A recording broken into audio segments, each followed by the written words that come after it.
Hello everyone, this is Sudhir and welcome to our YouTube channel. Today we discuss next topic और जो topic होगा आज वो discuss करने जा रहे हैं द स्ट्रगल टू सर्वाइव। वहाँ जो फ्रांस के जो लोग हैं वो कैसे अपना जो जीवन है वो जीते थे या जो सर्वाइव के लिए वो कैसे स्ट्रगल करते थे, इस टॉपिक को डिस्कस है वो करेंगे। पिछली जो क्लास थी, पिछली जो वीडियो थी उसमें आपने देखा है कि हमने किस चीज़ को डिस्कस किया था। हमने वहाँ की जो सोसाइटी है उस चीज़ को डिस्कस किया था, सोसाइटी के बारे में जाना था, वहाँ की सोसाइटी कैसी थी और जो टैक्सेस हैं उनके बारे में डिस्कस है वो क्या था। टाइड है, टाइल है, इन चीज़ों को हमने डिस्कस है वो किया था। चलिए, इससे पहले एक बॉक्स में आपको एक पॉइंट है वो देखने को मिलेगा। यहाँ पे आप देख सकते हैं इंग्लिश और हिंदी दोनों में आपको ये देखने को मिल रहा है, क्योंकि यहाँ से जो NTSC के जो बच्चे मुझे फॉलो कर रहे हैं, तो NTSC वाले जो बच्चे मुझे फॉलो कर रहे हैं तो उनके लिए काफ़ी ज़्यादा इम्पोर्टेंट है ये, क्योंकि यहाँ से आपसे पूछा जा सकता है। जैसे लिवरे, जो लिवरे है वो क्या है, वो फ्रांस की करेंसी है। फ्रांस की करेंसी है जिसको क्या कर दिया गया, समाप्त कर दिया गया। कब? 1794, 1794 ईस्वी में इसको डिसकंटिन्यू हो वो कर दिया गया, इसको समाप्त कर दिया गया। फिर जैसे क्लर्जी है, इसके बारे में मैंने आपको बताया था। ये क्या होते हैं, पादरी वर्ग होता है और जो स्पेशली जो चर्च के जो फंक्शन होते हैं उनकी देख रेख करता है। ये सारी जो चीज़ें हैं वो डिस्कस कर चुके हैं। टाइड क्या होता है ये भी मैंने डिस्कस कर लिया, कौन सा टैक्स होता है, पिछली जो क्लास थी उसके अंदर मैंने आपको बताया था। और जो टाइल है इसके बारे में भी मैंने आपको बताया था। और यहाँ पे इसको याद रखना कि ये कितना लिया जाता है, जो टाइड है वो कितना लिया जाता था कृषि की उपज पे, 1/10 है वो लिया जाता था। 1/10वां जो हिस्सा है वो लिया जाता था। ये आपके लिए काफ़ी ज़्यादा इम्पोर्टेंट रहेगा। तो आशा करता हूँ कि ये जो है वो समझ आएगा। अब हम जो हमारा जो मेन जो टॉपिक है उस पर बात करेंगे, ठीक है ना। जिस टॉपिक के लिए आप लोग यहाँ आए हो उस टॉपिक के बारे में डिस्कस है वो करेंगे। द स्ट्रगल टू सर्वाइव, यहाँ पे का जो लोगों का जो जीवन है वो कैसा था।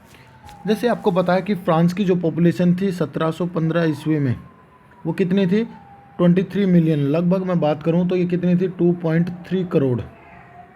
कितनी थी, 2.3 करोड़ थी। जबकि 1789 में ये बढ़कर कितनी हो गई, 28 मिलियन हो गई। और इसको यदि मैं बात करूँ तो 2.8 करोड़ हो गई।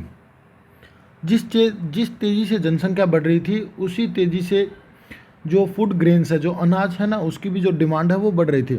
जनसंख्या काफ़ी तेज़ी से बढ़ रही थी तो फूड ग्रेन्स की भी जो समस्या है वो भी प्रॉब्लम है वो क्रिएट हो रही थी वैसे ही। और जो प्रोडक्शन है फूड ग्रेन्स का, जो अनाज का जो प्रोडक्शन है वो तो इंक्रीज़ हुआ नहीं, पर इसकी जो डिमांड है वो लगातार इंक्रीज़ होती रही। मैं कहने का मतलब ये है कि जो प्रोडक्शन है ग्रेन्स की वो एक लिमिटेड थी, और पर जो इसकी जो डिमांड है वो लगातार बढ़ती जा रही है, जिसके कारण क्या हो गया कि सारा का सारा जो दबाव है वो कौन से स्टेट पे आ गया, थर्ड स्टेट। जो थर्ड स्टेट है उस पर आपको देखने को मिला है। जैसे मैं बात करूं कि जो प्राइसेस है वो क्या हो गए, इंक्रीज हो गए। प्राइसेस हैं वो लगातार क्या हो गए, इंक्रीज हो गए। किसके, ब्रेड के। पिछली क्लास है उसमें आपने देखा कि जो ब्रेड है वो यहाँ के लोगों का मुख्य आहार है या मुख्य भोजन है। तो यहाँ के क्या हुआ, जो ब्रेड है उसके जो प्राइसेस हैं वो क्या हो गए, हाई हो गए, क्योंकि ये एक इम्पोर्टेंट डाइट थी। काफ़ी तेज़ी से, काफ़ी रैपिडली इसके जो प्राइसेस हैं वो हाई हो गए बेटा। तो इसके कारण भी जो लोग हैं वो क्या हो गए, सरकार या जो राजा था उसके अगेंस्ट हो गए।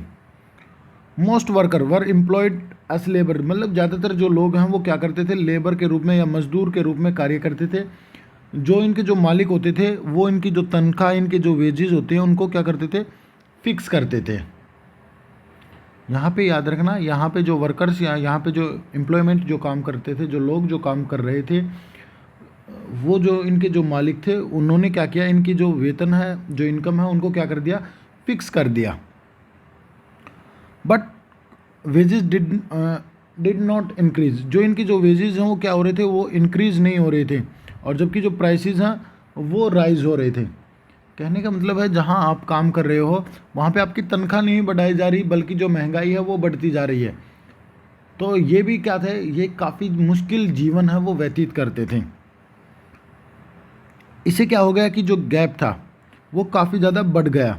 गरीब और अमीर के बीच में जो गैप जो था वो और भी ज़्यादा बढ़ गया। इसके कारण जो स्थिति है वो और भी ख़राब हो गई। इसके कारण जो स्थिति है वो और भी ख़राब हो गई और सूखा पड़ गया, यहाँ पे ड्रोट की समस्या आ गई और जो हार्वेस्ट है, जो फसल है वो भी क्या हो गई, ख़राब हो गई। तो कहने का मतलब है कि जो फ्रांस की जो कंडीशन थी वो काफ़ी दयनीय हो गई या बैड कंडीशन जिसको आप बोल सकते हो। और तो इसमें क्या होता था,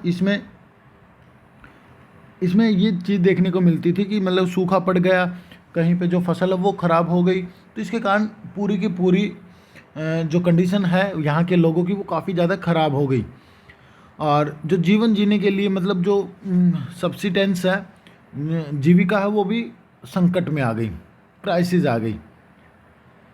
क्योंकि आपने देखा था इस प्रकार की जो अक्सर इस प्रकार का जो कंडीशन है, इस प्रकार की जो कंडीशन है वो 1789 से पहले की आपको देखने को मिलती थी, ठीक है ना। ओल्ड रिजमाइन, ठीक है ना, रिजमाइन ये क्या होता है, ये पुराना शासन होता है कि 1789 से पहले का जो टाइम पीरियड था उसी को ये बोला जाता है।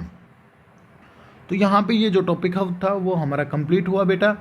यहाँ से आप जो नोट्स हैं वो बना सकते हैं एज इट इज़ इसको देखकर। तो आशा करता हूँ कि आपको समझ आया होगा।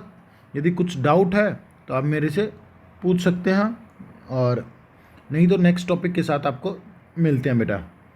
आशा करता हूँ आपको वीडियो अच्छी लगी होगी। लाइक करें, शेयर करें और चैनल को सब्सक्राइब ज़रूर कर लीजिए ऐसी ही वीडियो देखने के लिए। Thank you and thank you very much.